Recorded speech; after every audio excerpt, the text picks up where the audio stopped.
Our first big story this week is on Victoria Murray, who got missing on the 2nd of May. Well, the good news here is that she's been found. On arrival at the home of the Murrays, well-wishers were seen who came to rejoice with the family on the safe return of Victoria. Her mother, who is still in shock, said she would rather not talk about her daughter's disappearance, at least not yet. Her father said the family has been through hell and can't wish such on his worst enemy. Sharing the story to find Victoria, he revealed that after his post went viral on social media, he got a call from a particular number from Aja. He set out for the meeting with the police, but it turned out a wrong idea. When they saw the police, that particular trail went cold. Nobody wanted to cooperate anymore because they saw the police.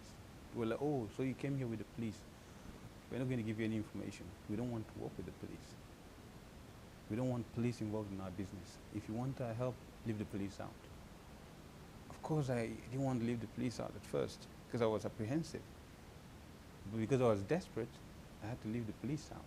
After that, he took the risk of continuing to meet with the boys without involving the police, and it eventually paid off.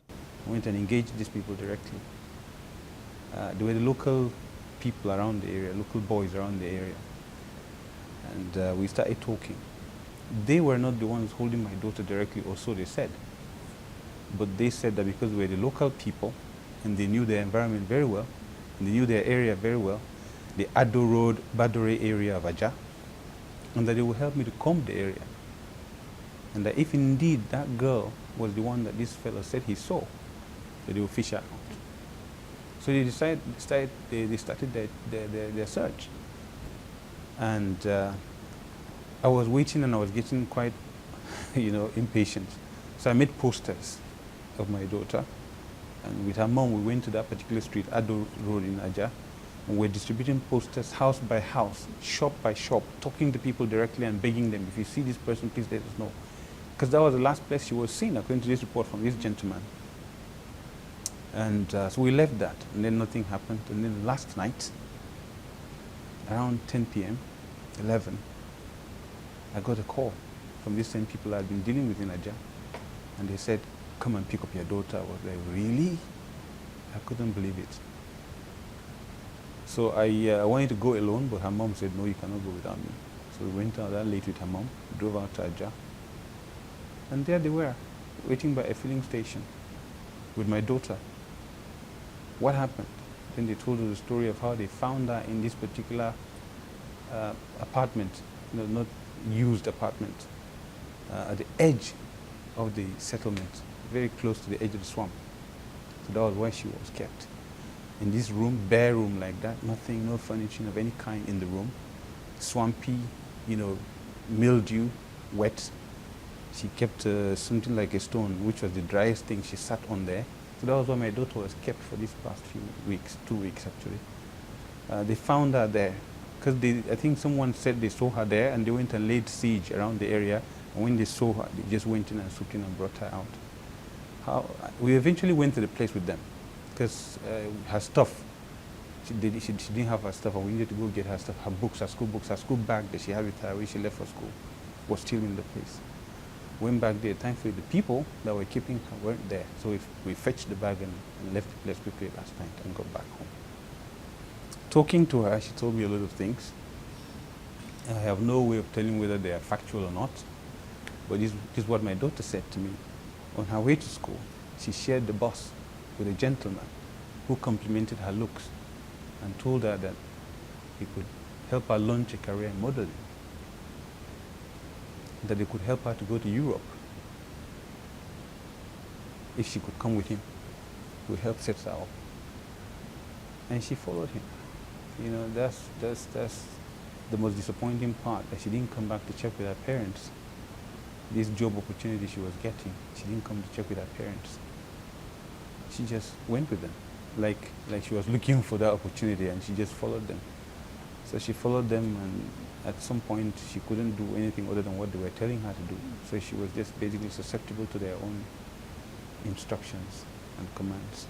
He thanked Nigerians for their support on social media after he made the post on his missing daughter with a piece of advice for parents and guardians. I would say that me personally, starting today, starting now, I'm going to be so deep in my children's business. I'm not going to take anything for granted. I'm going to become a monitoring spirit in their lives. I will watch every little thing they do, every little move they make, especially their lives on social media. Even when you think they're not doing it, even when you think they're not talking to people, they probably are talking to someone. I mean, the school has a policy of not allowing them to engage with the rest of the world through social media because they are minors, technically speaking.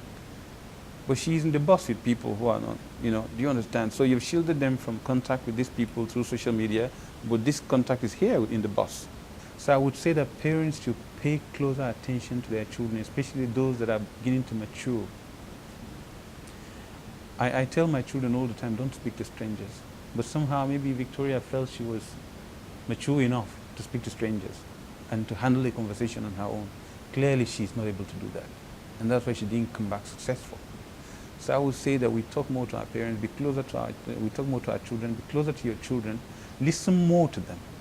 A lot of the time as parents, we like to instruct children. We like to tell them what we want them to know, and we hardly have time to listen to them.